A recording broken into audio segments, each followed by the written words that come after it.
Amici di Stream Hardware, benvenuti a questa nuova video recensione. Quest'oggi parliamo di Xiaomi Redmi 4 Pro. Si tratta di uno smartphone relativamente nuovo, di gamma medio-bassa, caratterizzato da un hardware davvero interessante e che molti dicono già si tratti sostanzialmente del Best Buy per quanto riguarda la fascia di prezzo intorno ai 200 euro. Questo smartphone viene recensito grazie alla collaborazione con Honorbuy.it. Su Honorbuy trovate appunto questo Xiaomi a circa 170 euro. Il prezzo è davvero interessante proprio perché l'hardware che monta questo smartphone non è di gamma bassa, si può collocare diciamo nella gamma media. Andiamo a vedere velocemente la confezione, è questa, dimensioni decisamente contenute. Come vedrete anche il bundle è molto ristretto, vedete abbiamo subito il telefono. Aprendo poi il resto della confezione troviamo solamente il cavetto USB e l'alimentatore, in questo caso ci è arrivato senza l'adattatore per le prese di tipo italiano, diciamo. Non c'è altro, non ci sono auricolari, non ci sono pellicole, niente di niente, proprio perché si cerca di abbassare il prezzo il più possibile e quindi si restringe anche il bundle. Aprendo poi quest'altra piccola scatolina di carta ci sono alcuni fogli illustrativi, come vedete però è tutto in cinese, quindi assolutamente illeggibile. Non so dirvi se ci sia una confezione particolare dedicata agli acquirenti italiani. L'unica cosa utile che troviamo, oltre all'alimentatore, è questo piccolo attrezzo che serve per aprire lo slot della SIM in modo da inserire appunto le due SIM oppure la SIM e la scheda micro SD. Ora che abbiamo aperto la scatola possiamo andare a vedere direttamente come si comporta questo smartphone partendo dalle specifiche tecniche. Il prezzo di questo Xiaomi è decisamente contenuto, solo 170 euro, ma le specifiche tecniche sono molto interessanti. La CPU è un Qualcomm Snapdragon 625, 8 core a 2 GHz di frequenza, 3 GB di memoria RAM, 32 GB di memoria interna espandibili tramite microSD fino a 128 GB, abbiamo 13 megapixel di fotocamera posteriore con doppio flash LED, 5 megapixel per quanto riguarda la fotocamera anteriore, lettore di impronte, batteria da 4100 mAh, display abbiamo già detto in apertura 5 pollici Full HD, tecnologia IPS, se non erro 443 ppi, connettività di vario tipo in linea con quello che è il resto del mercato. Non abbiamo però, attenzione, la banda a 800 MHz che può essere un problema per alcuni clienti con SIM Wind. Per il resto wifi, GPS, insomma tutto come al solito. A livello hardware quindi davvero un ottimo telefono per quel che costa. Per quanto riguarda i materiali, anche qui decisamente soddisfatti. Il telefono è sostanzialmente tutto in metallo, a parte queste piccole zone in cui la costruzione è realizzata in plastica, perché qui dietro ci sono le antenne per la ricezione del segnale. Sul frontale il vetro abbastanza buono, resistente, diciamo che non elimina in modo particolarmente efficace le impronte, insomma lo sporco che abbiamo tutti sulle mani, ma per questo si possono utilizzare delle pellicole apposite. Il vetro ha una finitura molto particolare, è chiamata 2.5D, non so se si riesce a notare in video, ma i bordi sono leggermente stondati, leggermente smussati, e vanno a riprendere anche la stondatura di quello che è il body, il frame del telefono, come vedete appunto leggermente stondato, il che conferisce un feeling decisamente buono a questo telefono. Diciamo che lo si maneggia in modo molto buono, molto sicuro, non si ha mai alcun problema. Anche a livello di spessore non è uno smartphone sottilissimo, non è nemmeno spesso. Per alloggiare chiaramente una batteria da ben 4100 mAh si è dovuto aumentare un pochettino lo spessore, ma questo è un qualche cosa che accettiamo ben volentieri, perché poi l'autonomia è davvero incredibile. Il metallo ricopre poi anche tutti i vari bordi. Abbiamo i tasti fisici, come vedete anch'essi in metallo, pulsanti di accensione e bilanciere del volume. Qui abbiamo il jack audio, il microfono e una piccola porta, presumo sia infrarossi. Poi sul bordo inferiore c'è il connettore micro USB, non è di tipo C, attenzione, con lo speaker. Su questo lato invece abbiamo semplicemente lo slot per inserire le due schede SIM, ovvero micro SIM più nano SIM, oppure la singola scheda micro SIM e una scheda di espansione micro SD per la memoria. Del lettore di impronte abbiamo già detto, funziona in maniera buona come quello di tutti gli altri Xiaomi. Viste quelle che sono le caratteristiche costruttive, diamo subito uno sguardo al software. Come alcuni di voi sicuramente sapranno, Xiaomi monta sui propri telefoni la MIUI, che è una versione customizzata di Android. Si tratta in sostanza di una vera e propria custom ROM che è stata poi ulteriormente smussata, diciamo, per un utilizzo più a 360 gradi. Per quanto riguarda la versione di Android, abbiamo Android 6.0.1 con la MIUI in versione 8.1, versione stabile. Bisogna fare un distinguo sempre per quanto riguarda la MIUI. Infatti esistono due versioni. La prima versione, quella ufficiale rilasciata da Xiaomi, viene rilasciata in lingua cinese e in lingua inglese. Infatti in questo caso su questo telefono abbiamo la Xiaomi ufficiale, detta versione global, e abbiamo settato la lingua inglese perché non c'è la lingua italiana.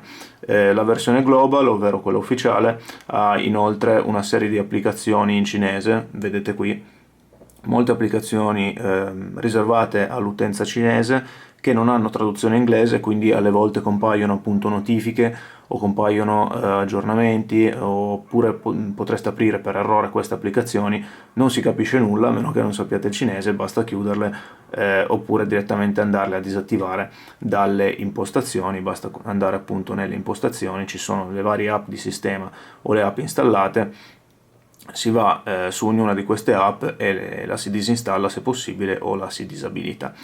Inoltre la MIUI in versione global, la MIUI ufficiale, pur essendo aggiornata molto di frequente, non ha il Play Store. Questo significa che non potete installare le classiche applicazioni a meno che non utilizziate questa altra app chiamata App Store, che è l'app della MIUI per installare alcune applicazioni. Si tratta di un market alternativo che però, come vedete, non è completamente tradotto, abbiamo soltanto alcune voci in inglese, per il resto abbiamo moltissime applicazioni in cinese, anche qui si capisce praticamente niente, non ci sono tutte le applicazioni che ci sono sul Play Store, quindi il mio consiglio è, se avete la MIUI in versione global o se comprate questo telefono con la MIUI in versione global, cioè in inglese, potete installare il Play Store attraverso metodi alternativi, metodi manuali, basta fare una ricerca molto veloce su Google e si trovano tutte le informazioni. Su Honor chiaramente però potete comprare questo Xiaomi Redmi 4 Pro anche con la MIUI in versione local. Local significa che la MIUI è stata effettivamente localizzata, ovvero tradotta secondo quelli che sono i vari paesi europei. Per esempio c'è la versione local con la lingua italiana, di conseguenza si può acquistare appunto direttamente Xiaomi Redmi 4 Pro con la custom ROM, ovvero la MIUI customizzata con la lingua italiana, traduzione sostanzialmente completa, più che soddisfacente, senza tutte queste applicazioni riservate agli utenti cinesi, e anche con il Play Store. La differenza è che appunto abbiamo tutti questi vantaggi, ma c'è uno svantaggio, secondo me non eccessivamente grande, legato agli aggiornamenti, cioè la MIUI tradotta in versione local non viene aggiornata direttamente da Xiaomi, ma bisogna attendere appunto che la comunità prenda la ROM global appena rilasciata da Xiaomi via ufficiale, la traduca e la rilasci a sua volta. Di conseguenza gli aggiornamenti sono un pochino meno frequenti, un po' meno veloci, però insomma per l'utente medio è molto meglio avere direttamente subito il Play Store e la lingua italiana, piuttosto che e magari aggiornamenti un po' meno veloci, meno frequenti, piuttosto che appunto una ROM più difficile da configurare come la MIUI in versione global. Detto questo, abbiamo utilizzato degli store alternativi per installare un paio di applicazioni che ci servono per il nostro test. Rimanendo sempre nell'ambito MIUI, vi faccio vedere velocemente quelle che sono le impostazioni del telefono. abbiamo tutte le voci classiche relative alla connettività e tutte queste cose qui, le impostazioni relative al display, si possono anche cambiare i temi relativi all'interfaccia grafica, vedete abbiamo alcuni temi predefiniti, altri possono essere scaricati senza problemi. Ci sono poi le impostazioni relative alla sicurezza, per esempio possiamo impostare il blocco del telefono attraverso l'impronta, vedete, possiamo aggiungere un'impronta, si fa semplicemente così, si appoggia l'indice sul sensore una serie di volte in modo che l'impronta venga acquisita completamente. Ci sono diversi passaggi da fare perché l'impronta deve essere acquisita in maniera ottimale. Vedete, abbiamo aggiunto la nostra impronta, in questo momento ne abbiamo configurate due che in realtà sono la stessa. Per quanto riguarda il resto dei settaggi, ci sono alcune altre voci piuttosto interessanti, per esempio questa relativa al second space. In sostanza possiamo duplicare quello che è lo spazio di archiviazione del telefono, cioè la memoria interna rimane la stessa, ma vengono creati praticamente due account, quindi è come se avessimo due telefoni differenti, in quanto ognuno ha le proprie impostazioni, le proprie applicazioni, i propri dati utente. Cosa similare si può fare anche con le singole app. In questa voce delle impostazioni abbiamo le dual apps. Questo significa che possiamo prendere un'app, per esempio quella di Facebook, quella di Instagram, quella di Twitter, duplicarla. L'app duplicata avrà un'icona che la caratterizza, dopodiché apriamo per esempio la versione originale, tra virgolette, di Facebook e facciamo login con il nostro primo account. Apriamo poi la versione duplicata di Facebook e facciamo login con un altro account. In questo modo in pratica potremo tenere due account aperti sullo stesso dispositivo contemporaneamente. Abbiamo qua ancora la voce permessi, possiamo gestire in maniera completamente manuale i permessi concessi alle applicazioni. Su questo la MIUI è molto flessibile. C'è bisogno però di un pochino di esperienza per quel che riguarda la gestione di queste impostazioni.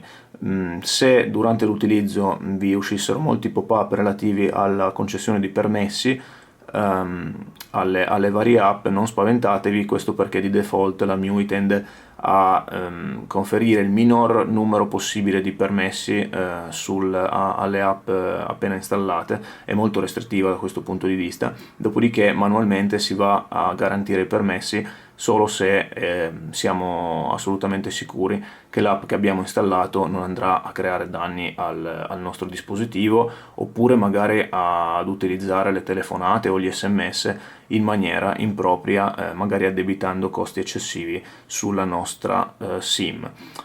Vista sostanzialmente la MIUI in generale, andiamo a valutare quelle che sono le prestazioni del dispositivo. Apriamo per esempio Google Chrome.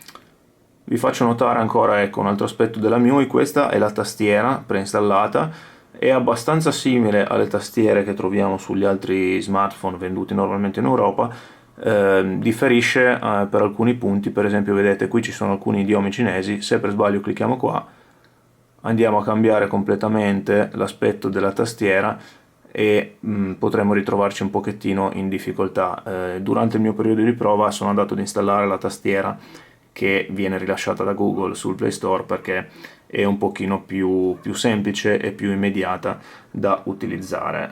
Andiamo sul nostro sito e vediamo quelle che sono le prestazioni del dispositivo. Dunque il nostro sito non è leggerissimo, non è neanche dei più pesanti in assoluto, ci sono comunque molte illustrazioni, ma come vedete la navigazione è fluida e non presenta difficoltà. Anche provando a zoomare, la pagina non si adatta in maniera automatica, ma come vedete non c'è alcun problema.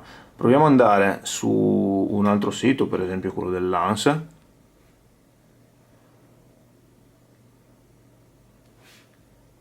Questo è un sito molto pesante perché chiaramente vedete in home page abbiamo davvero tantissime immagini, tantissime notizie, però anche qui la navigazione devo dire che è ottima. Non so se si nota dal video, ma forse dal video traspare un minimo di ritardo da quando si effettua uno swipe a quando effettivamente la pagina viene scrollata. Questo in realtà non si nota in prima persona utilizzando appunto il telefono. Per quanto riguarda la funzionalità telefonica, devo dire che durante la nostra prova non abbiamo avuto alcun tipo di problema. Abbiamo notato un audio buono durante le nostre chiamate, soprattutto in capsula. Forse il volume è soltanto non altissimo per quanto riguarda il viva voce. Vi facciamo comunque sentire al volo una chiamata in viva voce per farvi capire quello che è l'audio. Servizio TIM prepagato. Buongiorno. Buone feste da TIM. Per te fino a 10 giga per navigare alla velocità del 4G di TIM. Scopri Super Giga 10 GB. Per maggiori informazioni premi 0, altrimenti resta in linea per il tuo credito residuo. Ecco, come avete sentito l'audio è buono, è chiaro, non si hanno distorsioni o problemi, si capisce bene, però il volume non è altissimo. Questo significa che in ambienti particolarmente rumorosi si potrebbe avere qualche problemino, ma non lo considero un difetto di grossa entità. Tornando al comparto multimediale, andiamo a vedere al volo quella che è la qualità delle fotografie. Come vi ho detto, la fotocamera posteriore è da 13 megapixel con doppio flash LED. La qualità delle foto è buona, direi addirittura molto buona in caso di illuminazione sufficiente, tende poi a degradare in maniera anche importante al diminuire della luminosità. Abbiamo 130 foto nella nostra galleria, quasi tutte di queste sono mostrate all'interno della nostra recensione. Ne apriamo alcune, ve le facciamo vedere in sovrimpressione per valutarne la qualità. Come potete vedere, la qualità delle foto è decisamente soddisfacente, considerando la categoria all'interno della quale si inserisce questo dispositivo. Come vi ho già detto in precedenza, in caso di scarsa luminosità o di condizioni ambientali difficili, può essere evidenziato un pochettino di rumore, oppure i contorni di alcuni oggetti, soprattutto quelli non in primo piano, possono apparire non perfettamente definiti. Insomma, non ci sono grossi problemi a livello di contrasto e di esposizione, questo perché essa può essere regolata anche manualmente. E insomma, come vi ho già detto, fotocamera assolutamente paragonabile a quella di altri dispositivi di altri marchi ben più famosi sul mercato europeo, che costano però anche parecchio di più. Andiamo ad aprire invece Real Racing per valutare quelle che sono le prestazioni dello smartphone a livello di gaming.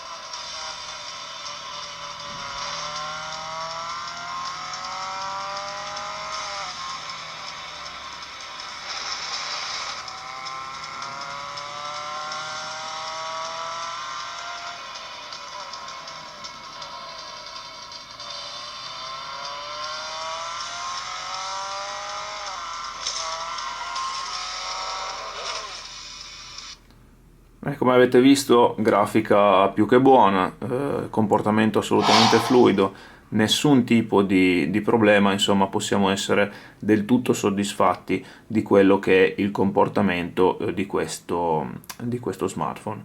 Abbiamo ancora un aspetto molto importante da valutare, forse il vero e proprio pezzo forte di questo dispositivo, che è la batteria. Batteria, come detto in apertura, da 4100 mAh.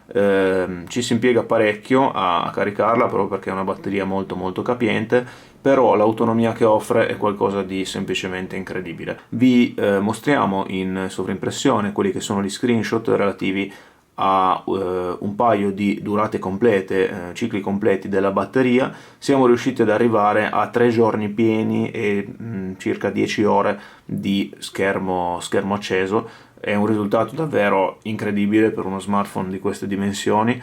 anche con un utilizzo estremamente intenso si riesce sempre ad arrivare a fine giornata. C'è poi la possibilità di cambiare quelle che sono le impostazioni della MIUI per quanto riguarda la gestione della batteria. Possiamo permettere al sistema operativo di gestirla in maniera attiva oppure non restringere, vedete, le attività in background in modo da consumare più batteria ma non avere alcun tipo di problema con la comparsa di notifiche o meno di applicazioni come WhatsApp o Telegram.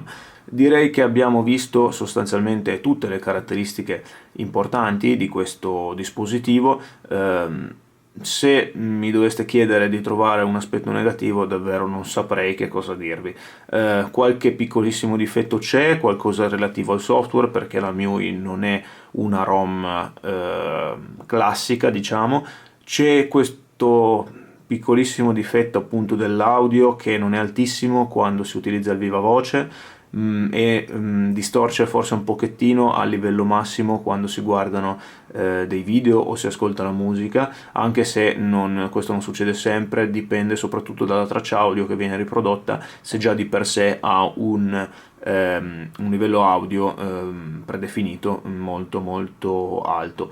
Per il resto davvero smartphone semplicemente eccezionale per i 170 euro barra 200, questo dipende un po' dagli store dove lo trovate. È davvero uno smartphone semplicemente incredibile. Il mio consiglio è assolutamente di acquistarlo, questo se avete un budget appunto intorno ai 180-200 euro. Non c'è alcun dispositivo di marchi più blasonati come Samsung, Sony eccetera in grado di rivaleggiare con questo Xiaomi, anche dal punto di vista qualitativo dei materiali. Insomma, spesso si pensa che appunto gli smartphone che arrivano dalla Cina siano magari buoni da un punto di vista dell'hardware ma scarsi a livello di qualità costruttiva. In questo caso lo smartphone invece è estremamente solido, ben costruito, nessuna parte che scricchiola, nessuna parte che sembra progettata in modo approssimativo. Insomma, sembra davvero uno smartphone di gamma decisamente più alta rispetto a quello che è il suo costo. È semplicemente il miglior smartphone della sua categoria. Per questa recensione è tutto. Nel caso abbiate ulteriori domande o curiosità potete scrivercela attraverso i commenti oppure sul nostro forum.